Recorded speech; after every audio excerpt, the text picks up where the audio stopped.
بسم اللہ الرحمن الرحیم۔ گمنام ایرو کے معزز ناظرین، السلام علیکم۔ آئیے چلتے ہیں کہانی کی طرف۔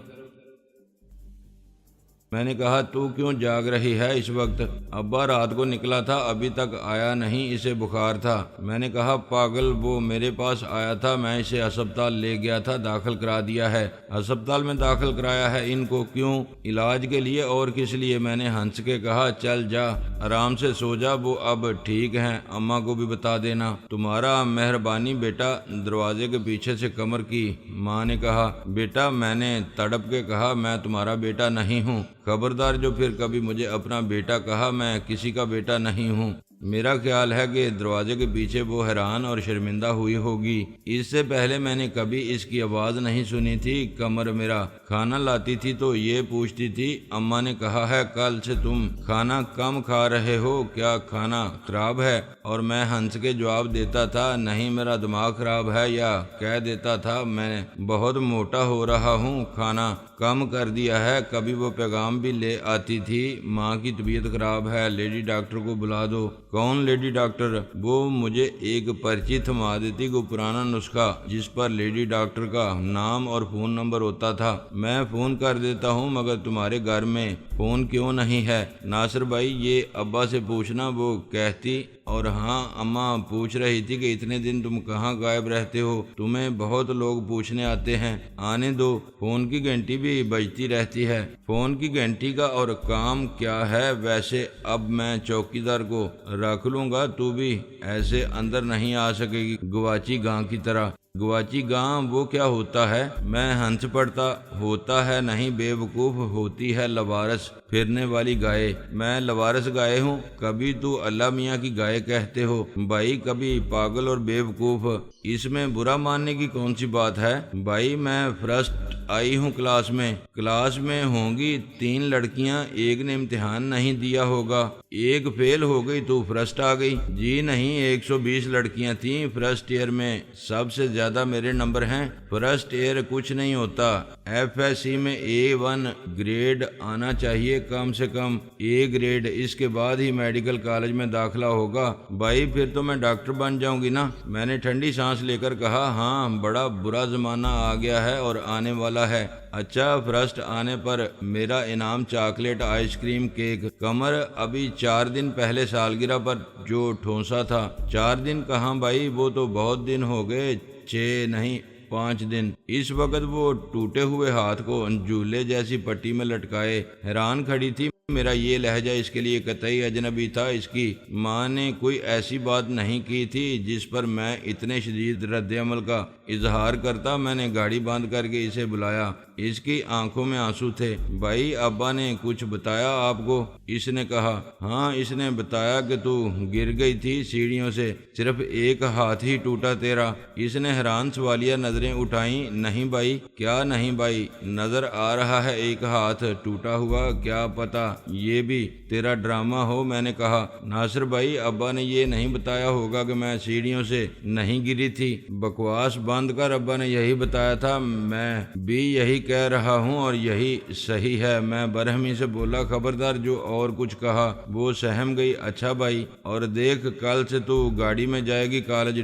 ڈرائیور لے کر جائے گا اور واپس لائے گا، ڈرنے کی کوئی بات نہیں۔ لیکن بھائی کل کالج کیسے جا سکتی ہوں میں؟ اس نے پلاسٹر میں بندھے ہوئے ہاتھ کو ہلا کے کہا، میرا مطلب تھا جب تیرا یہ ہاتھ ٹھیک ہو جائے۔ میں نے تیرے ابا سے بھی کہہ دیا ہے۔ میں نے کافی بنانے کے لیے الیکٹرک کیٹل کا پلگ لگاتے ہوئے کہا۔ ناصر بھائی اس وقت کافی پیو گے؟ اور کیا پیوں، فیڈر سے دودھ پینے کے دن گزر گئے۔ میں بنا دیتی، مگر اس نے پھر ٹوٹا ہوا بازو دکھایا۔ چل بھاگ یہاں سے اور سو جا، میں نے کہا۔ اور ہاں، اماں سے معافی مانگ لینا میری طرف سے، پتہ نہیں مجھے کیا ہو گیا تھا، دماغ خراب ہے میرا۔ اماں کو معلوم ہے، مجھے بھی معلوم ہے۔ میں نے اسے غصے سے دیکھا، آج خراب ہو رہا ہے، بہت غصے میں ہوں میں۔ نہیں بھائی، پہلے سے خراب ہے، اس نے اصرار کیا، ورنہ تم ایسے نہ رہتے۔ کیسے نہ رہتا؟ میں نے کہا کیسے رہتا ہوں میں؟ گواچی گاں نہیں، گواچے بیل کی طرح دنیا میں اکیلے بھٹکتے پھرتے ہو، پتہ نہیں کہاں رہتے ہو، کیا کرتے ہو۔ ناصر عظیم صاحب، میں نے کہا زیادہ زبان چلانے کی ضرورت نہیں۔ وہ اسی طرح بولتی رہی، کھانے پینے کا سونے جاگنے کا کوئی وقت نہیں، کافی بھی خود بنانی پڑتی ہے بھائی، آخر تم شادی کیوں نہیں کر لیتے؟ میں ہنس پڑا، مجھے بولے کتے نے نہیں کاٹا۔ سچ بھائی بڑا مزہ آئے گا، میں نے لڑکیاں بھی دیکھی ہیں کچھ، کہو تو تمہیں بھی دکھاؤں، ایک سے بڑھ کر ایک، سب چاند کا ٹکڑا ہیں۔ میں نے کافی بناتے ہوئے کہا، ایک چاند کے کتنے ٹکڑے ہیں؟ اور وہ ٹکڑا جو نیل آرمسٹرانگ خود چاند پر سے اٹھا کے لایا تھا وہ تو بالکل فضول اور بدصورت تھا، اگر ویسے ہی ٹکڑے ہیں تو مجھے معاف کرو بہن۔ وہ جاتے جاتے پھر صوفے کے بازو پر ٹک گئی، ایمان سے بھائی آپ کے لیے کوئی ایسی ویسی لڑکی دیکھوں گی میں لاکھوں میں ایک ہوگی۔ میں نے کہا قمر تجھے پتا ہے یہ لاڈلی بہنیں اپنے پیارے بھائیوں کے ساتھ کیا کرتی ہیں؟ کیا کرتی ہیں؟ میں نے کہا وہ ایسے ہی بھائیوں کو باتوں میں لگا کے الو بناتی ہیں اور انہیں شادی پر آمادہ بھی کر لیتی ہیں، پھر لاکھوں میں ایک چندے آفتاب چندے ماہتاب لڑکی بھی تلاش کر لیتی ہیں، ایسی کہ چراغ سورج ٹارچ اور سرچ لائٹ لے کر ڈھونڈو پھر بھی نہ ملے، زمین و آسماں ایک کر دیتی ہے۔ اس کی تعریف میں معلوم ہوتا ہے کہ دنیا میں اس جیسی بھابھی تھی نہ ہوگی، اسپیشل ماڈل، زبردست ڈینٹسٹ، مگر بعد میں کیا ہوتا ہے بھائی اپنی بہنوں کو انعام دیتے ہیں جب لوگ کہتے ہیں کہ بھائی کیا چاند سورج کی جوڑی ہے، غلط، اس کے بعد بہن بن جاتی ہے نند اور اس زیرو ڈیفیکٹ بھابھی میں خامیاں دیکھنے لگتی ہے، اور ایک وقت آتا ہے جب وہ اعلانیہ کہتی ہے خوبی تو اس میں کوئی بھی نہیں اور یہ لاکھوں میں ایک ضرور ہے، مگر وہ جو سب سے بری تھی، پھر اللہ دے اور بندہ لے، ساس بہو کا راؤنڈ نہ سہی، نند بھابھی کا قیامت خیز مقابلہ۔ ناصر بھائی کیا میں ایسی ہوں؟ وہ برا مان گئی۔ میں نے ہنس کے کہا چل باغ، ساری یہی پوچھتی ہیں پہلے کہ کیا میں ایسی ہوں، بعد میں سب ایسی نہیں ویسی ثابت ہوتی ہیں، ایسی کی تیسی کرنے والی۔ بھائی میں جب شادی کی بات کرتی ہوں نہیں کرنی مجھے کسی لڑکی سے شادی، میں نے داڑ کے کہا اچھا تو پھر اس سے کر لو، وہ جو آتا ہے کہ آتی ہے۔ بدائی دینے اس نے پانچوں انگلیاں پھیلا کے ہتھیلی سے تالی بجانے کا تاثر دیا اور واک آؤٹ کر گئی۔ میں نے پیچھے سے کہا اگر تجھے پسند ہے تو بات کر لینا بہن، اور کہا مار کے بستر پر لیٹ گیا۔ صبح ہو گئی تھی اور مجھے سب انسپیکٹر شیر علی کے فون کا انتظار تھا۔ اس کا فون 8:30 بجے آیا تو میں کچھ غنودگی میں چلا گیا تھا، مگر گھنٹی سن کے میں نے ریسیور اٹھا لیا۔ حسب توقع اس نے پوچھا بھائی یہ فرید کا کچھ پتہ ہے؟ میں نے کہا مجھے تو پرسوں ہی ملا، کیوں خیریت ہے؟ ہاں ابھی تک تو ہے، رات اچھا بھلا کمرے میں سویا تھا، پتہ نہیں کھڑکی کے راستے کہاں نکل گیا، اس کی گاڑی بھی باہر پورچ میں کھڑی ہوئی ہے۔ میں نے کہا کہاں جائے گا؟ آ جائے گا۔ اچھا ناصر میں اور لوگوں سے بھی پوچھ لوں، تمہیں پتہ چلے تو بتانا۔ جی ضرور بتا دوں گا، آپ فکر مت کریں۔ میں نے کہا فکر مجھے نہیں، اس کی ماں کو ہے، اس کی حرکتوں کی وجہ سے۔ وہ بولا اور فون بند کر دیا۔ میں نے دل ہی دل میں اسے گالی دی، آج بیٹے کی حرکتوں کو روتا ہے، آخر کس کا بیٹا تھا وہ؟ اپنے باپ کے نقش قدم پر چل کے اس نے خود کو جلالی تو ثابت کر دیا، کم سے کم اب سر پکڑ کے رونے سے کیا ملے گا؟ جب ببول اور کیکر بوئے تھے تو سیب یا آم کیسے کھاؤ گے؟ اگلے ایک ہفتے میں انسپیکٹر شیر علی نے اپنے لاپتہ ہو جانے والے بیٹے کے لیے سب کچھ کر کے دیکھ لیا۔ پولیس نے شہر کا چپا چپا چھان مارا، اس کے دوستوں سے اور ان کے گھر والوں سے پوچھا، دشمنوں سے باقاعدہ تفتیش کی گئی، دشمنوں میں سے بہت سی لڑکیوں کے باپ اور بھائی بھی تھے۔ اگر میں نے عقل سے کام لیتے ہوئے سلیمان خان کا اسپتال میں داخلہ ایک دن پہلے دکھانے کا بندوبست نہ کیا ہوتا تو شک کا پہلا شکار وہی ہوتا۔ اس کے ساتھ ہونے والی واردات بالکل نئی تھی، جس کی خبر شیر علی کو فرید کے شریک جرم دوستوں سے ملی تھی۔ سلیمان خان کو ٹائیفائیڈ ہوا تھا اور خود شیر علی نے عیادت کے بہانے تصدیق کی۔ اس نے فرید خان کی تصویر کے ساتھ ہر اخبار میں اشتہار دیا، پوسٹر چھپوائے اور صرف شہر میں ہی نہیں شہر سے باہر جانے والی بسوں اور ٹرینوں میں بھی لگوا دیے، مگر فرید خان نہیں ملا۔ یوم حشر سے پہلے اس کے ملنے کا کوئی امکان ہی نہیں تھا، یہ میں جانتا تھا۔ سلیمان خان میرا بہت شکر گزار بلکہ احسان مند تھا۔ ہمارے درمیان ہمسائیگی کے سوا کوئی رشتہ تھا تو قمر النساء کا، جو اب باقاعدگی سے میری گاڑی میں کالج جاتی تھی۔ باوردی ڈرائیور ہمیشہ مسلح ہوتا تھا اور میں نے اسے کہہ دیا تھا کہ کوئی بھی بری نیت سے راستہ روکے تو وہ بے دریغ اسے شوٹ کر دے۔ بعد کی ذمہ داری میری۔ مجھے معلوم تھا کہ کچھ لوگ میرے اور قمر النساء کے تعلق کو اپنی شیطان کی آنکھ سے دیکھتے تھے اور ایسی باتیں بھی کرتے تھے جو ہمارے لیے گالی سے کم نہ تھی، مگر ایسے لوگوں کو نہ میں نے زندگی میں کبھی اہمیت دی تھی اور نہ ان باتوں کو۔ 1 سال بعد سلیمان خان افریدی مارا گیا تھا۔ وہ گھر اور محلے میں یا میرے سامنے جتنا شریف اور نیک نظر آتا تھا، باہر اتنا ہی خبیث اور بد کردار تھا۔ اس کا انجام ایسا ہی ہو سکتا تھا۔ شاید اس کی بیوی بھی یہ بات جانتی تھی کہ اس کا شوہر کس راستے پر چل رہا تھا، مگر وہ اسے روک نہیں سکتی تھی۔ جیسا کہ مجھے بعد میں پتہ چلا، وہ برا آدمی نہیں تھا، مگر اس نے ایک بار برائی کی دلدل میں قدم رکھ دیا تو پھر اس میں دھنستا چلا گیا۔ اسے دلدل میں اتارنے والے بھی وہی تھے جنہوں نے اسے قبر میں اتارا۔ میرا خیال تھا کہ زندگی اپنے معمول پر آ چکی ہے۔ قمر النساء اپنے باپ کو رو دو کے خاموش ہو گئی تھی اور پوری تندہی سے FSC سیکنڈ ایئر کی تیاری میں مصروف تھی۔ اس حادثے کے بعد ماں نے اس کو کالج جانے سے روک دیا تھا۔ اس کا خیال تھا کہ سلیمان افریدی کے دشمن کہیں اس کی بیٹی کو نقصان نہ پہنچائیں۔ قمر النساء نے میرے سامنے آ کے رونا شروع کیا۔ بھائی میں ڈاکٹر بنوں گی۔ میں نے کہا جاؤ بنو بابا، آخر قبرستان بھی تو برنے ہیں شہر کے۔ وہ کہنے لگی اماں منع کرتی ہے بھائی۔ ویسے تو اس کا منع کرنا خلق خدا کے مفاد میں ہے، کوئی اور وجہ ہے تو بتاؤ۔ وہ کہتی ہے کوئی مجھے بھی مار دے گا، کوئی دشمن مجھے مار دے گا، قمر النساء کو، میری پیاری سی بہن کو۔ میں طیش میں آ گیا۔ اپنی اماں کو بتا دینا کہ ایسا سورما ابھی اس شہر میں پیدا نہیں ہوا۔ کسی کے دل میں خیال بھی آیا نا تجھے مارنے کا تو اسے میں پہلے مار دوں گا۔ کیا سمجھتی ہے آخر تو اپنے بھائی کو؟ ناصر عظیم ہے میرا نام۔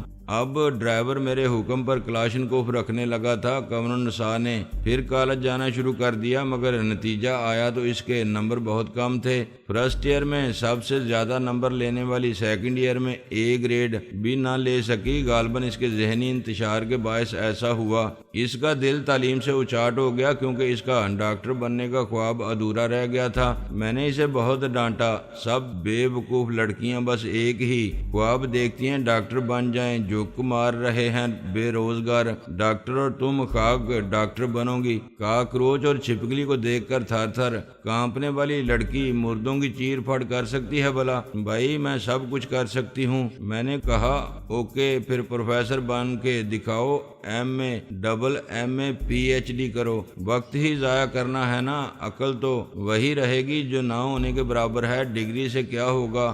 نہ میں بیکار ڈگریاں جمع کروں گی اور نہ بیکار بیٹھوں گی۔ اچھا تو پھر کوئی کورس کر لو۔ ٹیکسٹائل ڈیزائننگ کے بارے میں کیا خیال ہے تمہارا؟ وہ سوچ میں پڑ گئی۔ خیال تو اچھا ہے بھائی، اس کے ساتھ ہی اگر فیشن ڈیزائننگ بھی ہو تو کیا ہوگا؟ بھائی میں بوتیک کھول لوں گی۔ کیسا آئیڈیا ہے؟ ایک چاکلیٹ ٹن کے برابر۔ میں نے کہا ابھی اس کے کورس شروع ہوئے ہی تھے کہ ایک نئی مصیبت آ گئی۔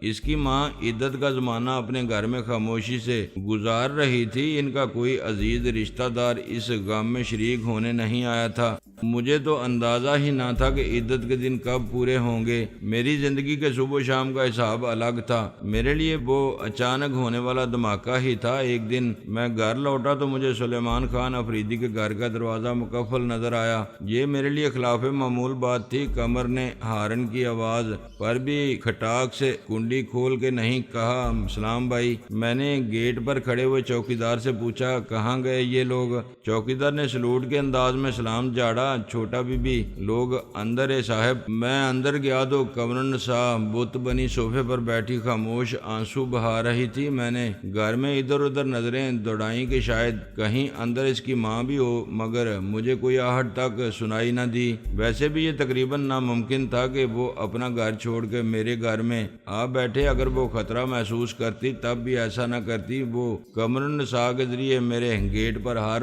وقت مسلح کھڑے رہنے والے چوکیدار کو بتا دیتی۔ میں نے اسے پہلے سے کہہ رکھا تھا کہ وہ سامنے والے گھر میں آنے جانے والوں پر بھی نظر رکھے۔ میں قمر النساء کے پاس بیٹھ گیا۔ کیا بات ہے، کیوں رو رہی ہو؟ اس نے کوئی جواب نہیں دیا اور ہچکیوں میں رونے لگی۔ ایک اندیشے نے میرے ذہن میں سر اٹھایا، کہیں اس کی ماں گزر تو نہیں گئی۔ میں 4 دن بعد گھر لوٹا تھا۔ اماں کہاں ہے؟ میں نے پوچھا۔ وہ میرے کندھے پر سر رکھ کے زور زور سے رونے لگی تو مجھے یقین آنے لگا کہ وہ واقعی چل بسی۔ اچھے بھلے آدمی کا بیٹھے بٹھائے ہارٹ فیل ہو جانا اب کوئی غیر معمولی بات نہیں رہی۔ اس کے خودکشی کرنے یا قتل ہونے کا کوئی امکان نہیں تھا، اور وہ بیمار بھی نہیں تھی۔ خدا کے لیے قمر کچھ بولو، مجھے وحشت ہو رہی ہے۔ ناصر بھائی، اماں چلی گئی، اس نے روتے روتے کہا۔ انا للہ و انا الیہ راجعون۔ میں نے کہا۔ اس نے میرے منہ پر ہاتھ رکھ دیا۔ ایسا مت کہیں بھائی، وہ زندہ ہیں۔ میرا دماغ چکرا گیا۔ زندہ ہیں مگر تمہیں چھوڑ کر چلی گئیں؟ کہاں، کس کے ساتھ، کب اور کیوں؟ قمر کی ہچکیاں بڑی مشکل سے بند ہوئیں تو اس نے بتایا، اماں کل رات ہی کہیں چلی گئی ہیں۔ مجھے نہیں معلوم کہاں وہ اکیلی گئی ہیں۔ میں اسے دیکھتا رہا اور تم کل رات سے یہاں بیٹھی ہو؟ اس نے نفی میں سر ہلایا۔ مجھے تو صبح معلوم ہوا جب وہ جا چکی تھیں۔ کس نے بتایا تمہیں؟ اس نے ایک کاغذ کا پرزہ مجھے تھما دیا۔ یہ چھوڑ گئی تھی وہ میرے لیے ناصر بھائی، اور یہ آپ کے لیے۔ میری گردن اس کی انگلی کے اشارے پر گھوم گئی۔ کونے میں ایک منہ بند بوری رکھی ہوئی تھی اور اس کے اوپر قرآن پاک کا ایک پرانا نسخہ رکھا تھا۔ اس میں کیا ہے؟ میں نے پوچھا۔ نہیں معلوم بھائی، میں نے نہیں دیکھا، اماں نے منع کیا تھا۔ کب منع کیا تھا؟ تجھے تو ان کے جانے کا بھی پتہ نہیں چلا تھا۔ خط میں لکھا ہے۔ میں نے عام کاپی سے پھاڑا ہوا کاغذ کھول کے دیکھا جو قمر النساء کی مٹھی میں اس کے ہاتھ کی یا آنسوؤں کی نمی سے گیلا ہو رہا تھا۔ اس میں انتہائی بد خط میں لکھا تھا، قمر اب میں جاتی ہوں۔ میرے کو مجبوری نہ ہوتا تو پہلے جاتی، تیرے باپ کا بدلہ میں لیتی۔ ناصر عظیم میرا بیٹا نہیں ہے مگر تیرا بھائی ہے، اللہ اس کو زندگی، صحت اور عزت دے۔ وہ تیرا بھائی نہیں، باپ کی جگہ ہے، اس کا ساتھ رہنا، جو وہ کہے کرنا، وہ جدھر بولے ادھر شادی کرنا۔ میں انشاءاللہ واپس آئے گی، غم مت کرنا، میں اپنے دشمنوں کو جانتی ہے، ان سب کو ختم کر کے آئے گی۔ پتہ نہیں کب آئے گی یا نہیں آئے گی، اللہ تیرے کو خوش رکھے۔ میں نے کچھ ضروری کاغذ ایک بوری میں تیرے بھائی کو بھیجا ہے، اس کو بولنا میرے کو معاف کر دے۔